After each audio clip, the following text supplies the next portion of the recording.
Hi, Capel. I was thinking we should talk today about personal development at work.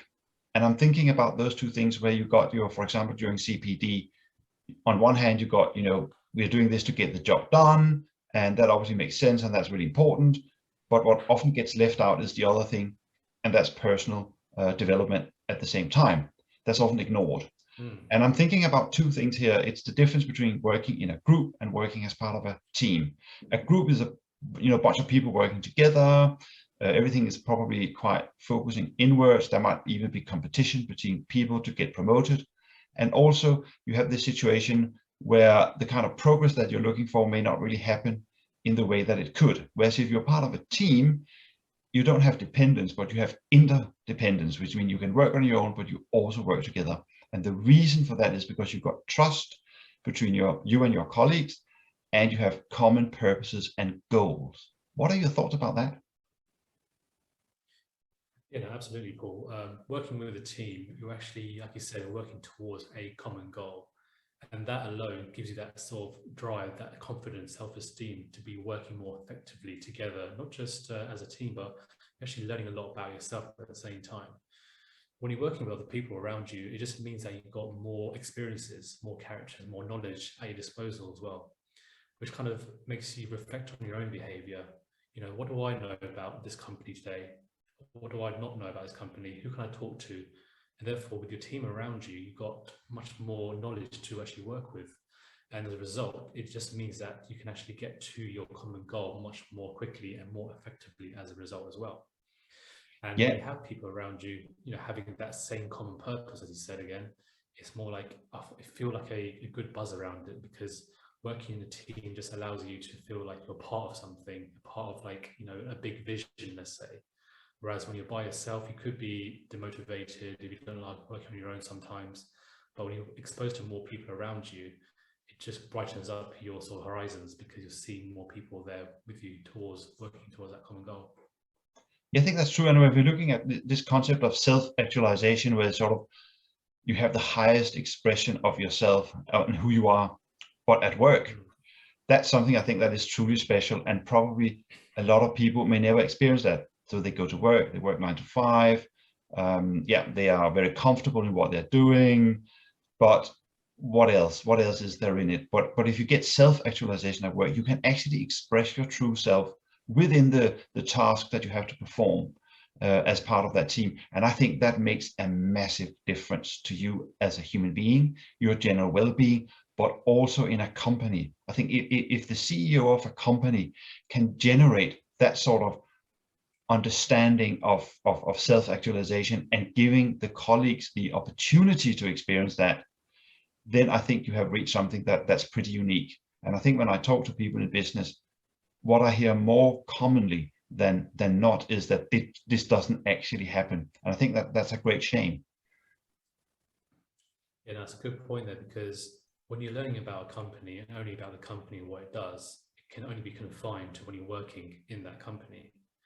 However, if you're learning skills about yourself as a person, call it leadership, call it communication, those sort of things you can actually bring home with you again after you go to work, which means you can apply those same skills in other areas of your life. Call it with your partner, with your family, with your friend circle, with other networks. And it just means that because you can apply it in different ways, you feel better about yourself, because you're growing as a person, you're developing as a person. And because of that, you become more positive and you want to do more of it as well. Because if you start building up those different confidence stacks, you can probably call it, it just means that you're more willing to perform in that way in the workplace, and your colleagues around you, your team around you, they want to know more about you, they want to feel your energy, and then they get more intrigued. So therefore you're sharing your experiences, sharing your new skills at the same time in different ways. And there's another thing, of course, and that's the whole concept about self-esteem. Now, I think if you get self-esteem from your colleagues, and particularly what your colleagues think about you, that can be a very dangerous alley to go down, because it means you become dependent on them and not interdependent. Whereas if you get your self-esteem from what you achieve as a team, that's a very different story. And there's another thing that comes in here, and that's the whole fight and flight situation. So this idea that that you can either fight or flight a situation. Now, really what you want to do is you want to have a situation where this is not the case, so that you're not anxious, ruminating over things, can't sleep at night because you're still thinking about things at work. And I think the way to achieve that when you are in a team is to make sure that it's non-judgmental and that there is no blame going on. And I think the way to really sort of have that self-actualization is to use what you and I know as a coaching language. So where we are using questions, what are our strengths? What might be the barriers? How can we solve this? What should we do? What shouldn't we do?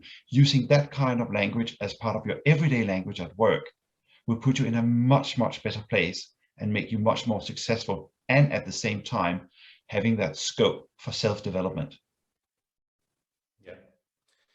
I think when you're actually having those questions with the team, you're actually exploring other people's behaviors, other people's skills, understanding what people expect from you, but also what you expect from other people as well. That's equally important. And as you mentioned, their strengths and the weaknesses, you have to accept to a degree there could be a risk down the line. Things might go wrong, and that's still okay.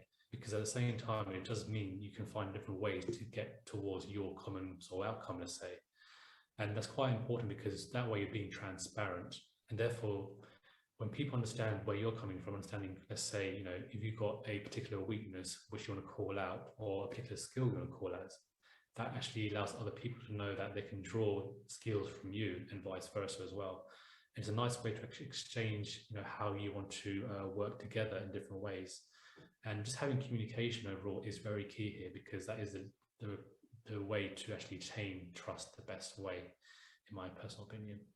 Yeah, I totally agree with that. And the thing about, if you are a CEO or if you are a leader of a team, developing trust people just to get on with what they're doing, and also that they will come back to you if they think there is something that they need help with, is absolutely key, because it also strengthens the people you work with.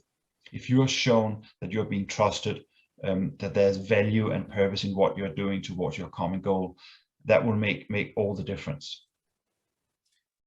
No, absolutely, because if you're someone who people can go to knowing that they won't be judged, that's a massive skill in itself, or it's a very big, unique experience for that person, because that other people could be so afraid about what other people might think of them if I go to that person and say, oh yeah, I'm not sure how to do this, or I feel uncomfortable about achieving this sort of outcome. Whereas if you're someone who's open to new ideas and not being judgmental, it means you're open to working with that person to really understand where they're coming from, where exactly are the weaknesses, or why do they feel the way they feel.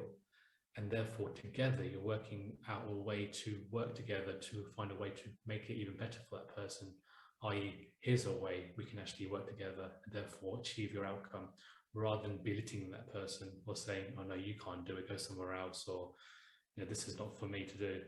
But if you're feeling trusted, then you feel like you're in a much more safe environment to go to people and say, I want to get better at doing this. Can you please help me?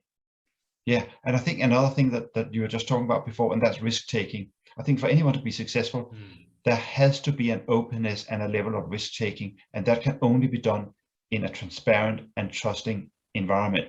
And it's funny enough, because I'm just sitting thinking about, we are launching next year our course, Your 7 Steps to Success, which we will do another video about and talk more about in depth for those who are interested. But that's again a way of thinking, well, what are the steps to self-actualizations at work? And if I'm leading a team, or if I'm part of a team, are there some specific things, some specific steps that we can take to make sure that it happens for the individual, but also for the team itself? I think once you evaluate yourself first to know exactly what do you want to get out of this, call it a project with 5 different people. If you look at yourself first to know exactly what do you want to get out of this, then share your ideas about what do other people think as well. And then you're kind of expanding that to the team itself. What does the team want to get out of this? How does the team want to fulfill, or how do they want to feel about themselves? And once you define your outcome, the golden question is, okay, how do you know you achieve the outcome? how do you want to feel when you actually do get to the outcome? How does that make you feel now, knowing that that feeling could come along that journey as well? And I think once you realize exactly what fulfills you right from the outset, then you feel more fulfilled or just more comfortable, much more energized right from day one, because you know exactly what you're looking for, and you know exactly what kind of feeling you want to go after once you do reach that goal at some point down the line. Yeah, and I think just to make a circle around this. So the idea is that actually try and develop a team spirit at work, give people time to express themselves, develop trust, non-judgmental, maybe even using a coaching language that's based on questions, and Mm. and have the ability, because you're just talking about this, to reflect. So have these kind of reflection points when you are working on a project, and Yep. call the team back in and say, okay, where are we now? What are our successes? What are our barriers? What do you need help with? And I think one thing that's really good if you are leading a team, but also if you're part of a team, is asking, is there anything that I can do for you to make things easier? Absolutely, because when you're so busy in actually achieving a common goal with a team, you kind of realize that there's no actual sort of sudden thought to look back and reflect in the first place, because you're so into the motion of it all as well. But you know, it's very good to like pause and stop for a while and say, okay, we're done 2 out of 5 tasks now. Where are we now? How are we doing so far? How well has it gone so far? Where has it gone wrong so far? And because that way you actually are learning about what has gone well, learning about how you're doing, how other people are doing around you. You can see where people are actually doing much better than they thought, or much less than they thought as well. And again, it comes back to asking people around the table, what do you want to get out of this? Yeah, are you doing what you think you want to do? Do you want me to help you in different ways? How can I help you? And when you're asking those open questions, it gives them new ways of thinking and working together. And that's a massive step for them. And it just helps them to explore new ways of working together. Yeah, and I think when you ask that question, what can I do for you? If you're working with people that may have their sort of defenses up a little bit, the defenses come down because they know they can be open, because they're not being threatened. And I think that's again key to achieve self-development at work. And I'm just wondering, sort of here towards the end of the conversation, that if you are watching this conversation with Kapil and I, it would be so interesting if you would get in touch and tell us about what kind of CPD you have at work, but also whether you actually are experiencing self-development at work, or whether it's more like, well, we're just getting the job done. That will be really interesting to have them feedback from this one here. Yeah, that's a very good point, because once you do realize if there's a lot or not so much of continued professional development in the workplace, how would you communicate that back to the workplace? Is it to management? Is it to your own team? Where do you start from? Because that needs to be brought to the table so people actually are aware that there's lacking in that workplace in the first place.